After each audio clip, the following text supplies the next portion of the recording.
I don't know what to make of what happened last night, but I can't keep it to myself anymore, and I have to share it. I don't know if it was a skinwalker, but it sure felt like one, and I need to warn others.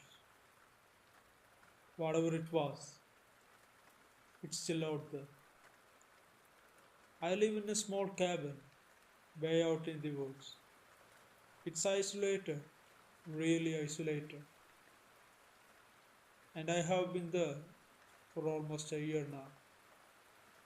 I moved here to get away from everything, to find some peace after a messy breakup and some family drama. The isolation was supposed to be healing, but now I am starting to think it's little too quiet out here. Here's what happened. Last night, I decided to take a late night walk.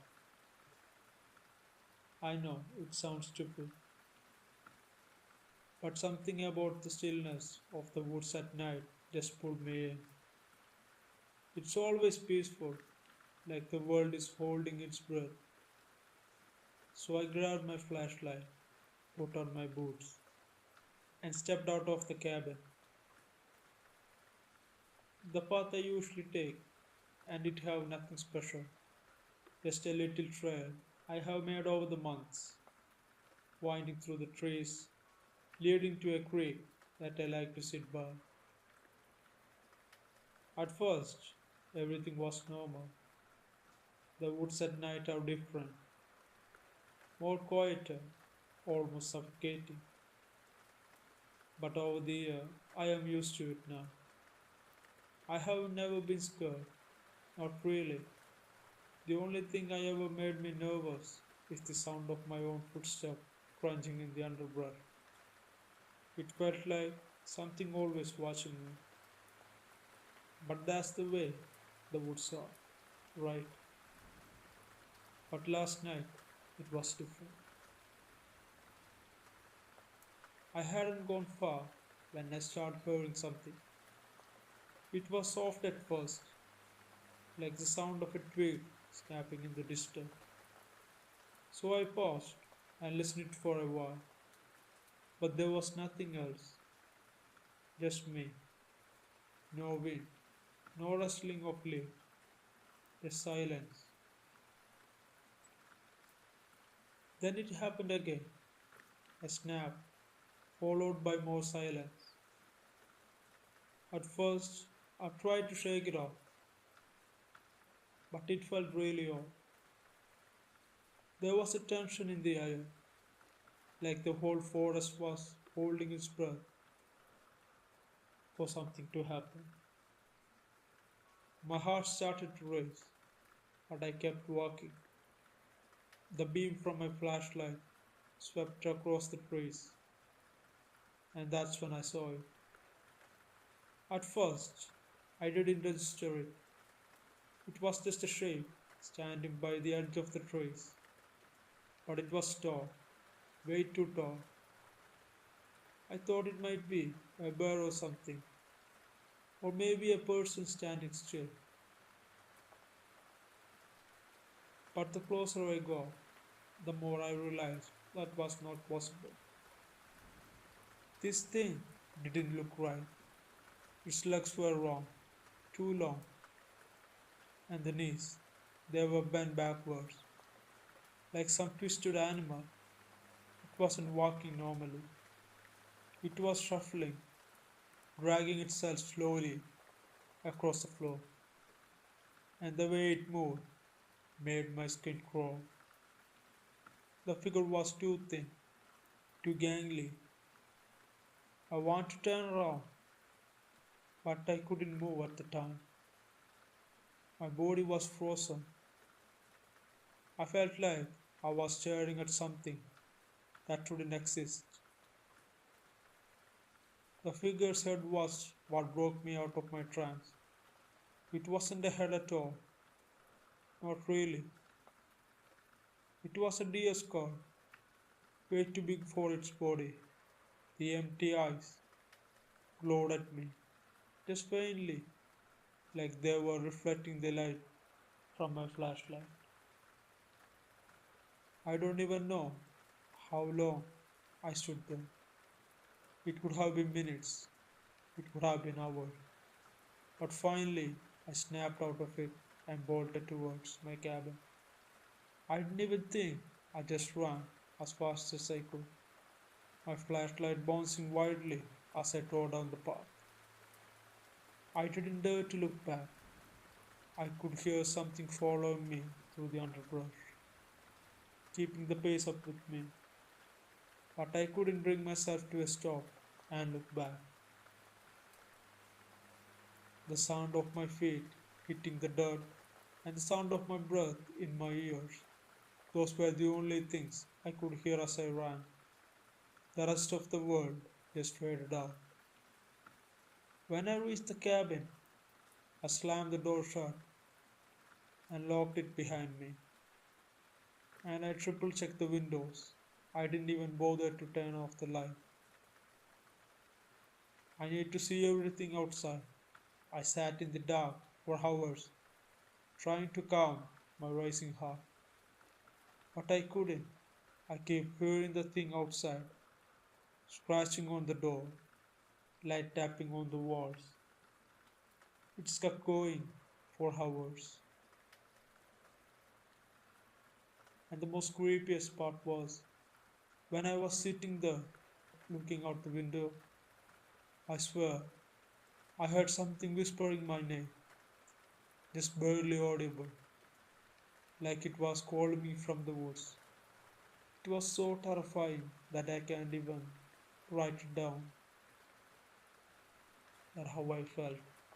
It's like looking outside a window into the pure darkness and your name being called like a whisper, and whatever calling your name, trying to lure you into the woods. I didn't sleep at night, not even a wink. I couldn't. I just sat there, waiting for the sun to rise.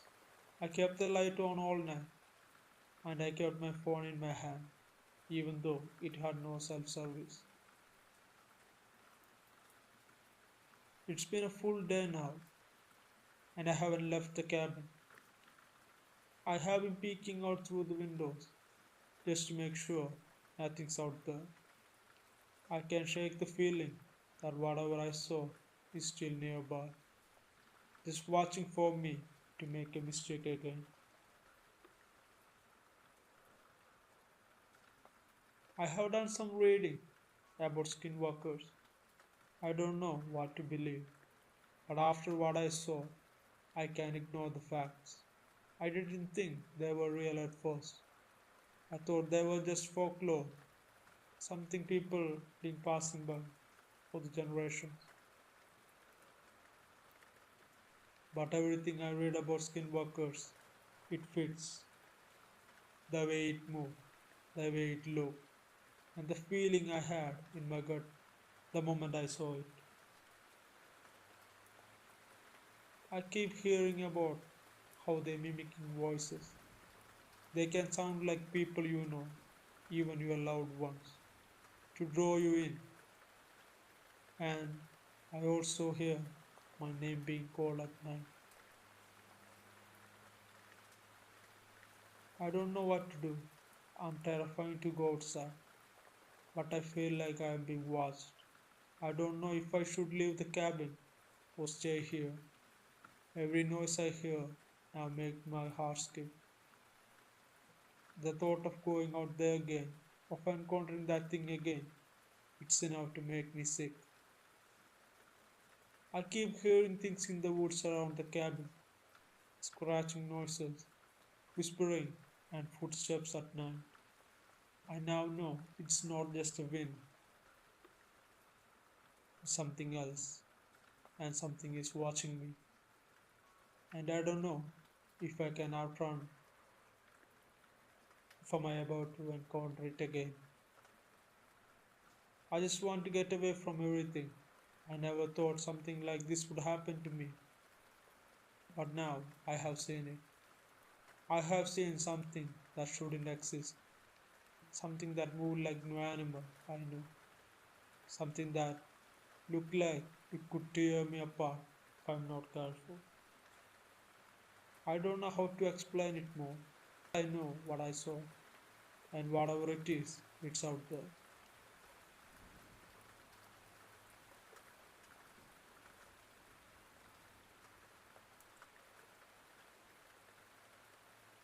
I have a wild story to share. It so happened when I was a kid, growing up on the outskirts of the Navajo Nation. My family, like many others, still follows a lot of traditions that pass down through the generations. And one of the tradition was we always spend our Christmas Eve at my grandparents' cabin. The cabin was in a remote part of the reservation. It was always peaceful, a place to escape the chaos of the modern world. But that Christmas, it was different. And I will tell you right now, I have never been able to shake that feeling about what happened that night. It was as if the holiday was cursed.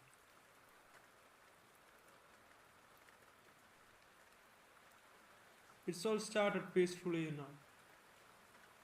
It was Christmas Eve, and we were getting ready to enjoy our big family dinner at my grandparents' cabin.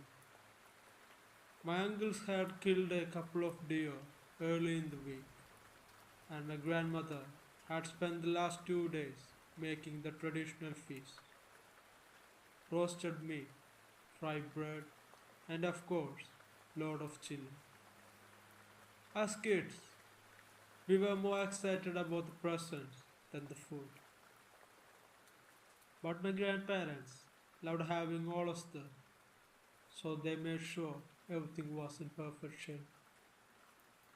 The cabin was isolated, no neighbors for miles, and the nearest town was a good hour's drive away. We were used to the silence that came with the remoteness of the place.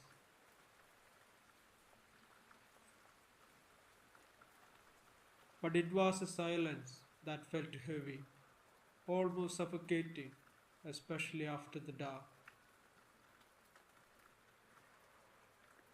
After dinner, my cousins and I ran outside to play in the snow,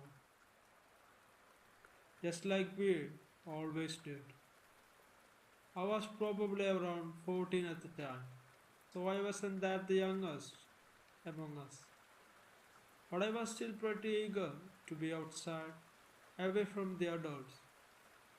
We were out there for a while, laughing, throwing snowballs at each other, and enjoying the cold air. Suddenly, I noticed something strange. At first, it seemed like a shadow blending into the forest behind the cabin. After noticing that, I quit playing. Then I went to look even closer. Then I realized it wasn't just the trees casting the shadows. There was something moving out there, just outside the light from the cabin.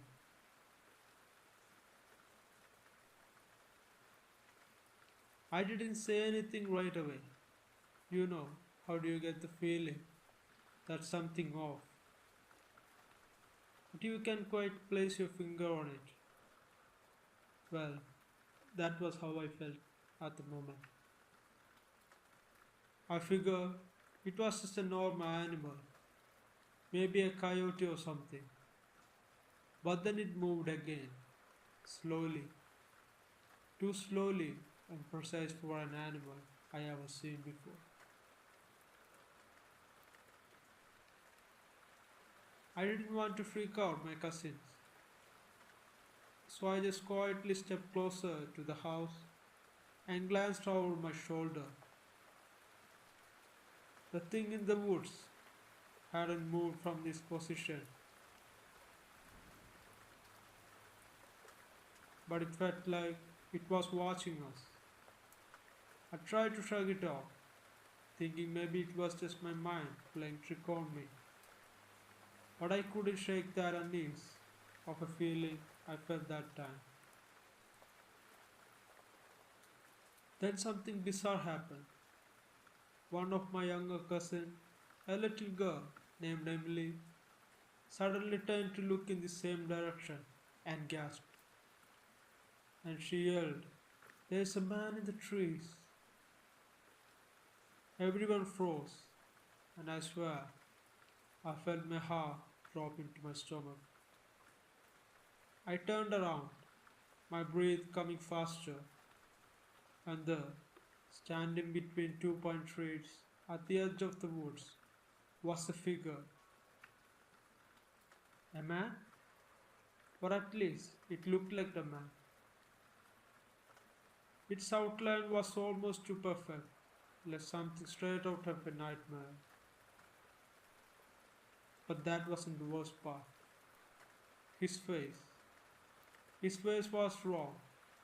It was like someone had stretched human features over a dark animal like face. It was too wide, with an unnatural, grotesque grin. His eyes were too dark, empty voids staring at us, and they seemed shimmer in the moonlight. I wasn't sure how long we stared at each other. Maybe it was just seconds, but it felt like hours. Then suddenly, the figure turned and ran into the woods with a speed that I could have imagined. It was like it wasn't even human anymore. The way it's run was terrifying. We all ran inside the cabin in a panic, slamming the door behind us, my heart pounding in my chest. I tried to tell myself it was just some crazy person, maybe a drifter who had wandered too far out of the way. But deep down, I knew it wasn't human. We locked our door, huddled in the living room, trying to make sense of what we had just seen.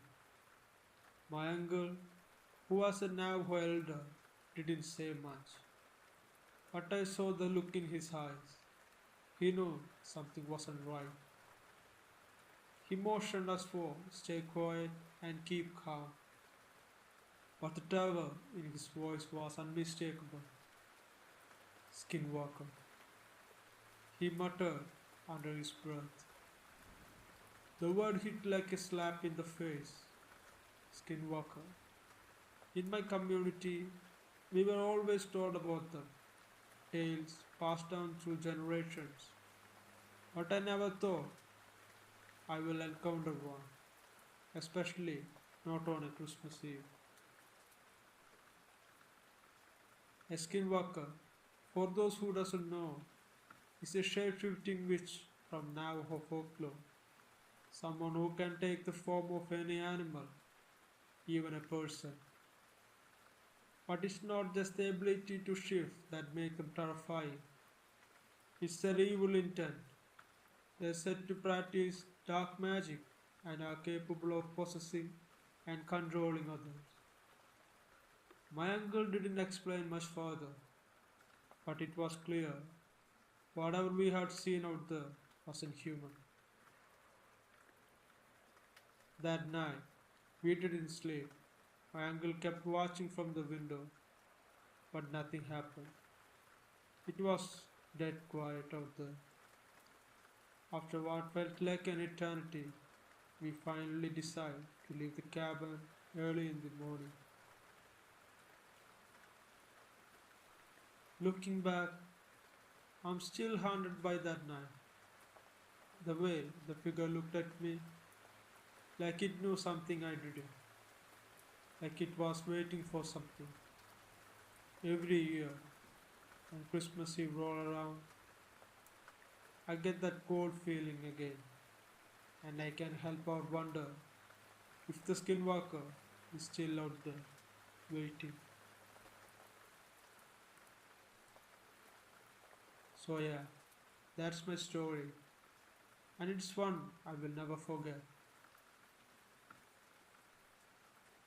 So, if you're out there, keep an eye out and be careful.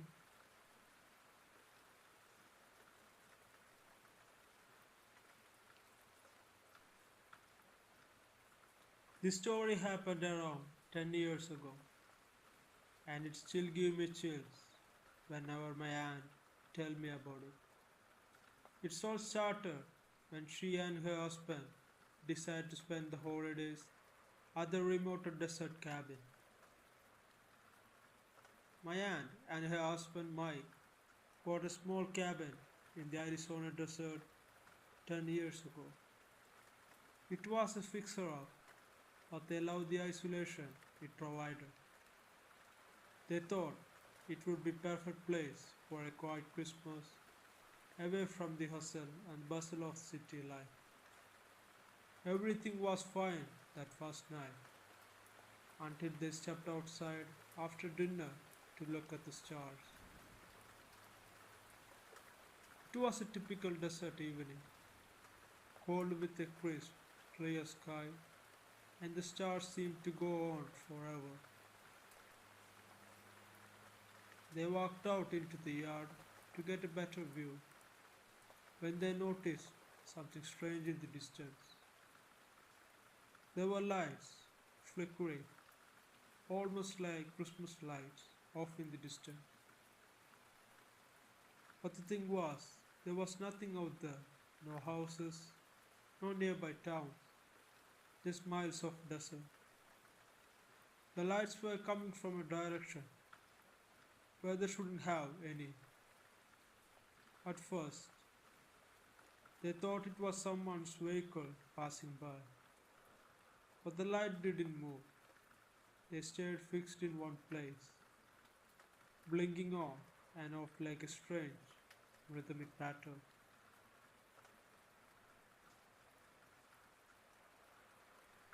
My aunt's husband, who was a bit more adventurous than my aunt Michelle, suggested they go and investigate what's the light. They grabbed their flashlight and head toward the lights. The farther they walked, the more the lights seemed to shift positions. It was like they were leading them, guiding them deeper into the desert. By the time they reached the location where they first thought the lights were coming from, they found nothing, just an empty stretch of sand. Suddenly, the air seemed to grow colder and unsettling silence fell over the desert. The lights had disappeared, as if they were never there to begin with. The stars above them seemed to be dim in comparison to the eerie quiet that surrounded them. And Michelle and Mike stood there, scanning the empty desert around them, unsure of what they had just experienced. Mike shrugged it off, trying to be the rational one. Maybe it was some kind of reflection or a light from a distant town, he said, though his voice was betrayed his unease. But Michelle couldn't shake the feeling that something was wrong. The coldness in the air felt unnatural, and the silence too complete and too profound made the hair on the back of her neck stand up. My aunt suggested they head back to the cabin, but my younger, ever the skeptic, instead of walking a little further to see if they find anything else. He talked about it, how it was probably just a mirage, a trick of the desert. Come on, It's just a little further, he urged, starting down a narrow path that led deeper into the desert. Let's see if we can find the sign of any lights.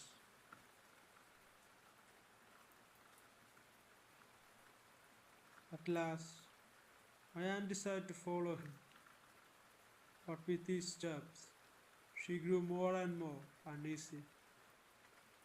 There was something about the desert at night felt alive, too alive, as though it was watching them. As they walked, Michelle couldn't help but glance back over her shoulder. The silence had returned, but this time it felt heavy and oppressive. After about 10 minutes of walking, they both came upon a small clearing surrounded by cactus and low shrubbery. In the center of the clearing, there was a large, twisted tree that didn't seem to belong there. Its branches were dark and crooked, and it looked as though it had been shaped by something far beyond the force of nature.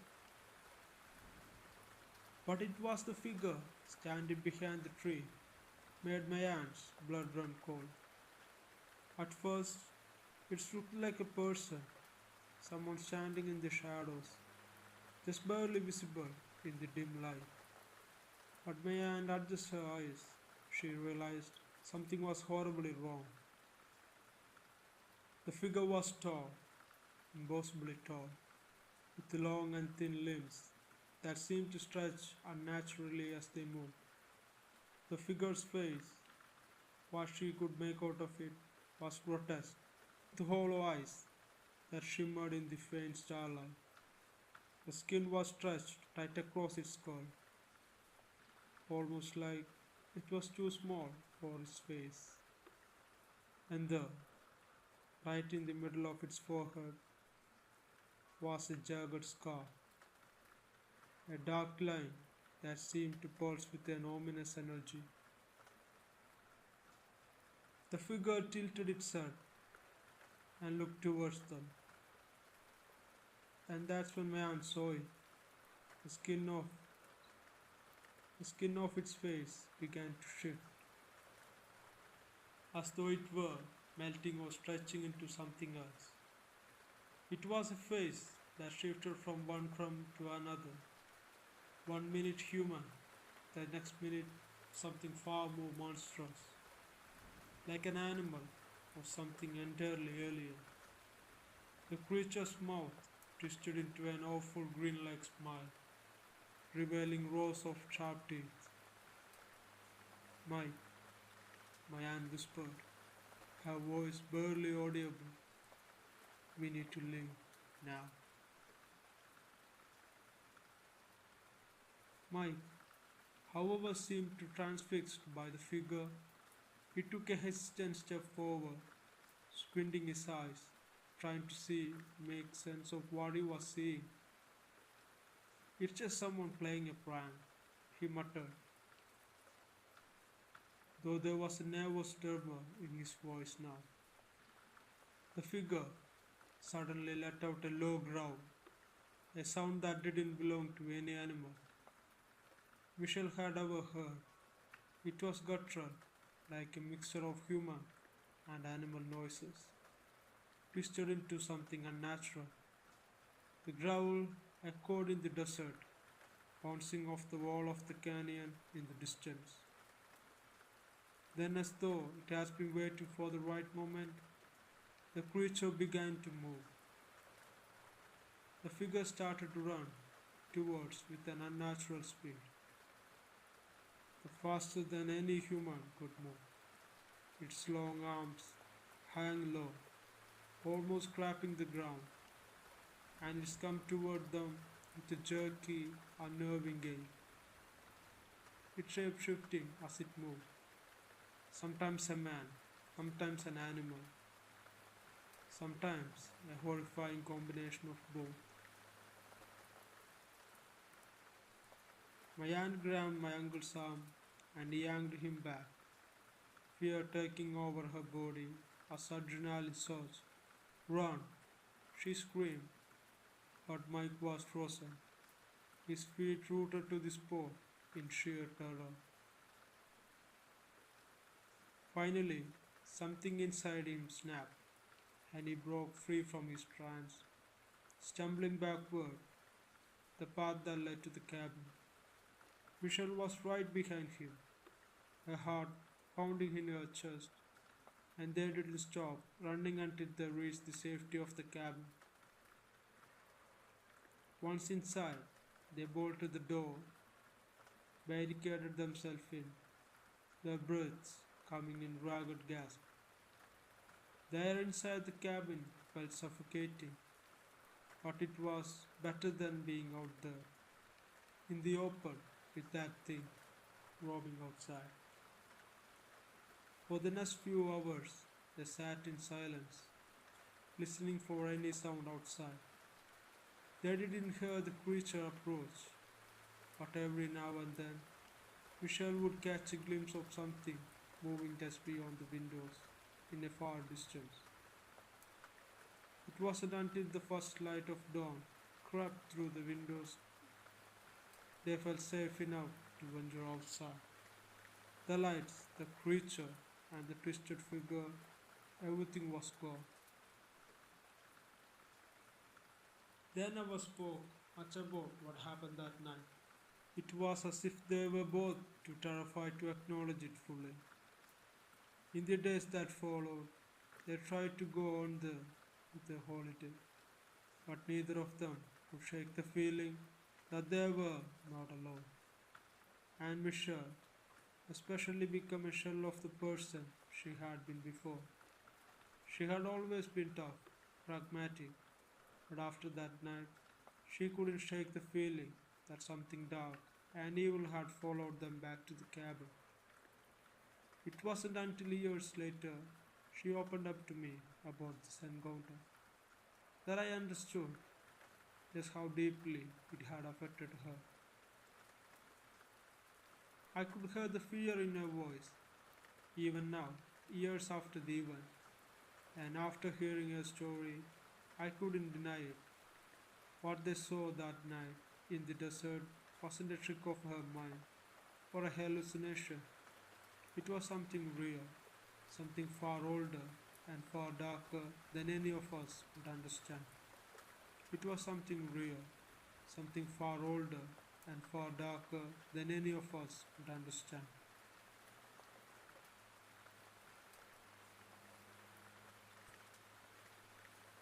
I want to share something. This happened to me a while ago, but it still haunts me.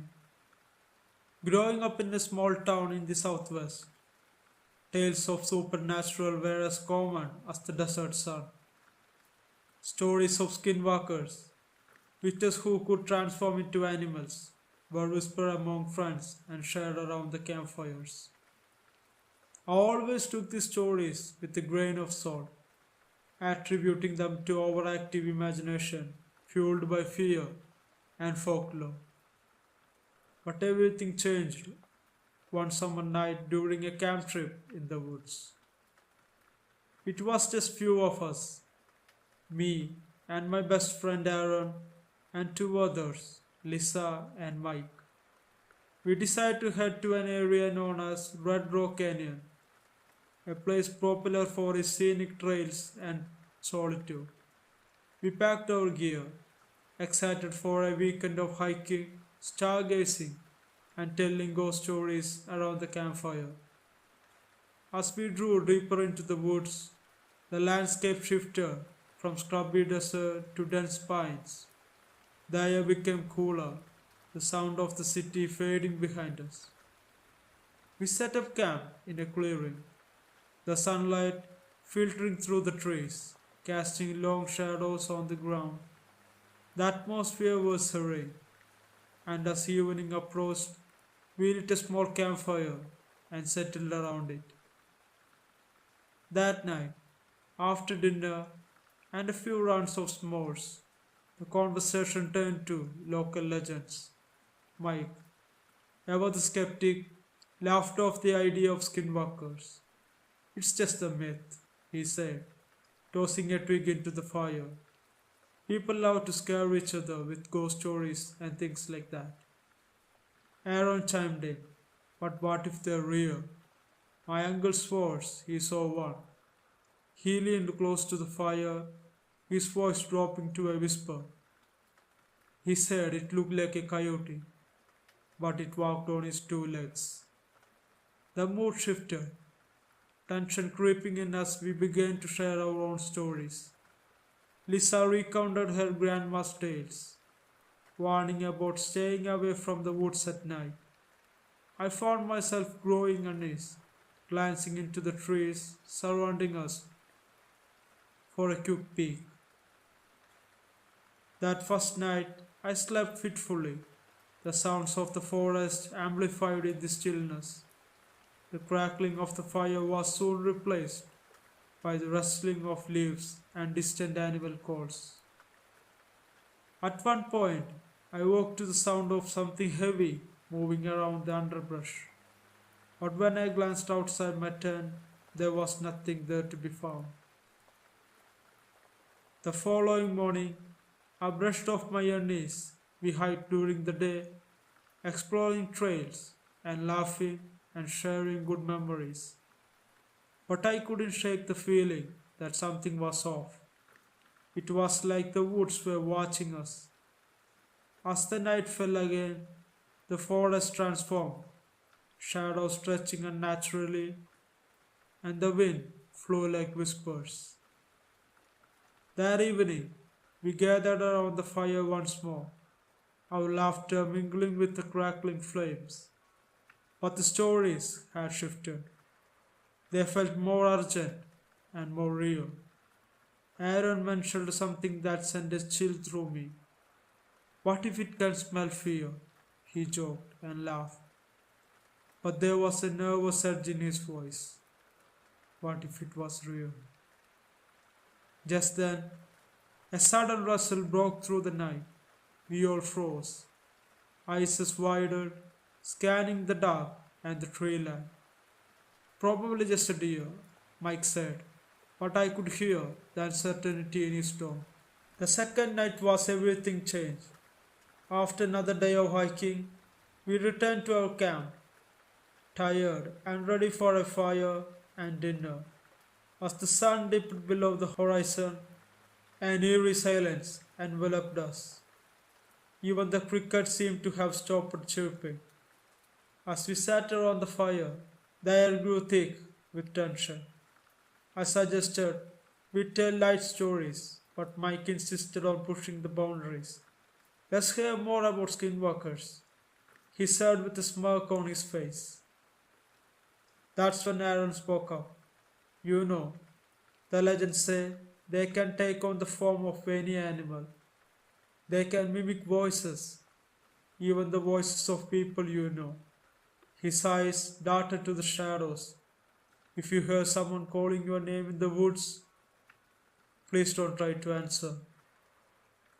A cold wind swept through the clearing, making the flame flicker wildly. We all glanced around nervously, laughter fading into an uncomfortable silence. Then, without warning, we heard it. A distant howl, deep and resonant, echoing through the tree lines. What was that? Lisa asked, her voice trembling. Probably just a coyote, I said, though I didn't believe it quite. That night, sleep eluded me once again. I lay in my tent, listening to the sound of the forest, my heart racing every time a twig snapped outside. Around midnight, I heard it again, a low, mournful howl that seemed too close for comfort. Suddenly, I was jolted awake by a loud crash, followed by a series of quick and heavy footsteps outside our camp. I sat up, my heart pounding, and I unzipped the tent cautiously. What I saw made my blood run cold. A large figure was moving through the trees, but it wasn't like any animal I had ever seen. It was crouched, low, but it stood on its two behind legs, its eyes reflecting the light from the fire. The creature paused, and for a moment I thought it was staring right at me. I quickly zipped the tent and went back inside, my hand shaking. Guys, wake up, I whispered urgently. There's something outside there. The others wake up, groggy and confused. Aaron was the first to respond. What do you mean, something? I saw it. Something standing in the woods, I replied, my voice barely above a whisper. Mike, ever the skeptic, rolled his eyes. It's probably just a beer or something, dude. Go back to sleep. I couldn't shake the feeling. It was something else entirely. The air felt charged, electric with fear. The next day, we decided to cut our trip short. I was shaken, unable to forget the figure I had seen. We packed our camp quickly, Aaron staying close to me as we walked to the car. I don't want to go back to those woods, I admitted, looking over my shoulder. The trees loomed like sentinels, dark and foreboding. Let's just get out there, he replied, his voice tense. As we drove away, I couldn't help but feel a sense of relief, but it was short lived. That night, as I lay in my own bed, I heard a sound outside, my name being called, softly, eerily. It sounded just like my mother's voice, but deep down, I knew it was not my mother. It was something else. It was the skinwalker.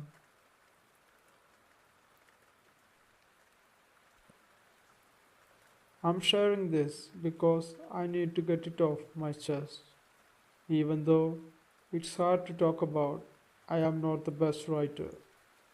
But what happened to me was so frightening that I feel like I have to share it. Here's what happened. Last month, I took a job as a handyman for a family friend. They owned an old ranch on the edge of vast forest in northern Arizona. It was a pretty straightforward gig, fixing fences, painting barn, that kind of thing. I was supposed to stay in a small guest house on the property, which was as remote as you could get. The ranch was surrounded by dense trees and had been abandoned for years before the family decided to fix it up and move back. They told me the place had a history, but they didn't go into any details. I thought it was just a local folklore to scare the tourists. I arrived at the ranch in the late afternoon, just as the sun was settling. The ranch house was huge and old, with broken windows and overgrown gardens. The guest house was a tiny building behind the ranch, isolated and half covered in vines. As night fell, I settled into the guest house. The wind howled through the trees, and the temperature dropped quickly.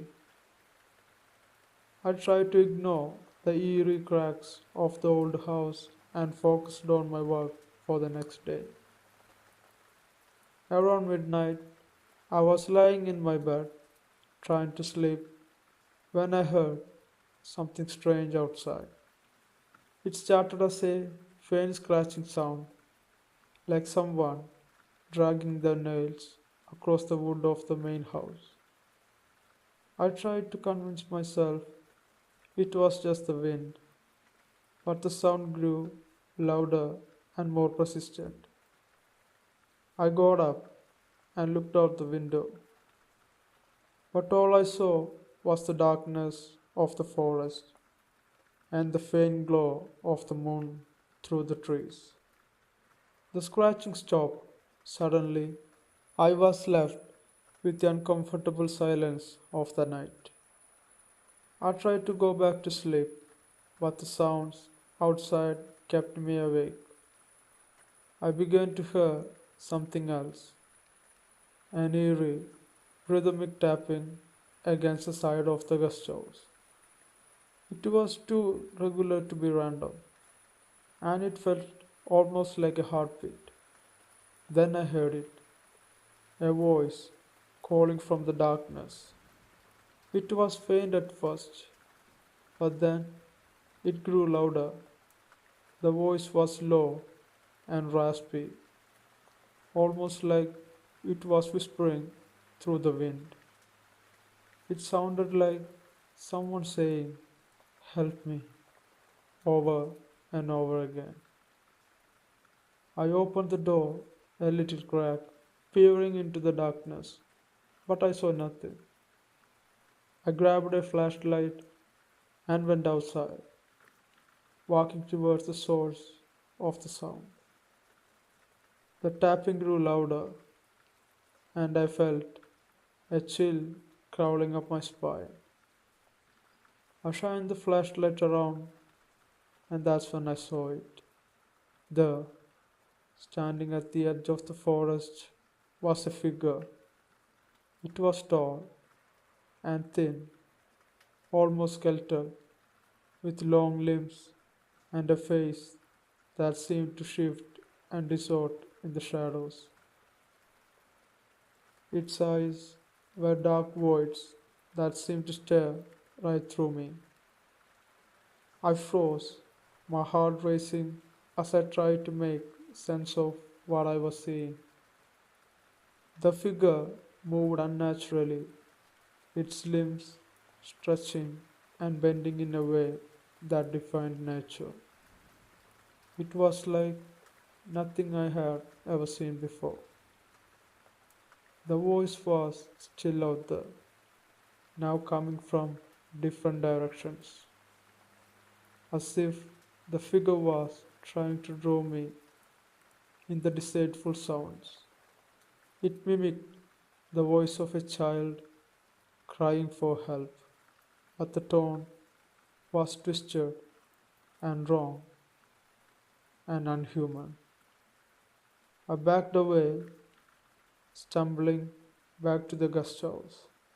The figure stayed at the edge of the forest, keep staring at me, just out of the reach of the flashlight beam, watching me with those empty eyes. I slammed the door shut and locked it, my hands shaking. Inside, I listened to the sound of the forest and the scratching, the tapping, and the mournful cries. I could hear the figure moving around the guest house, dragging its feet and scraping against the wall. Eventually, the noises stopped, and I stayed up all night, too afraid to go back to sleep. When the morning finally came, I checked the outside of the guest house. There were claw like scratches on the wooden walls, and strange, almost human like tracks leading into the forest. I didn't wait for the family to show up for my scheduled work. I packed up my things and left the ranch as quickly as I could. I drove straight back to the town, my nerves on the edge the entire way.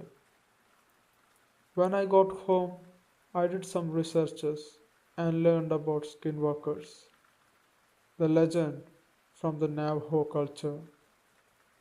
Describe them as a malevolent witches who can take on the form of animals or humans to deceive and harm others.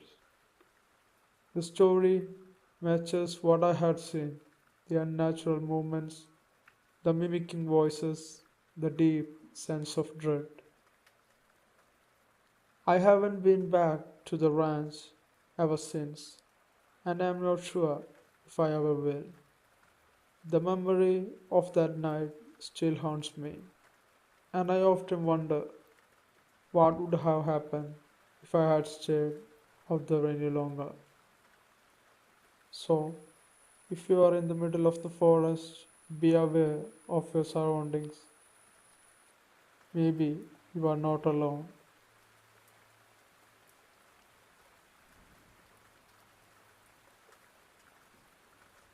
Hope you guys like this video. If you did, please consider subscribing to this channel. Enable the bell icon so you don't miss new uploads. And also check out other videos in this channel too. Like them and share them.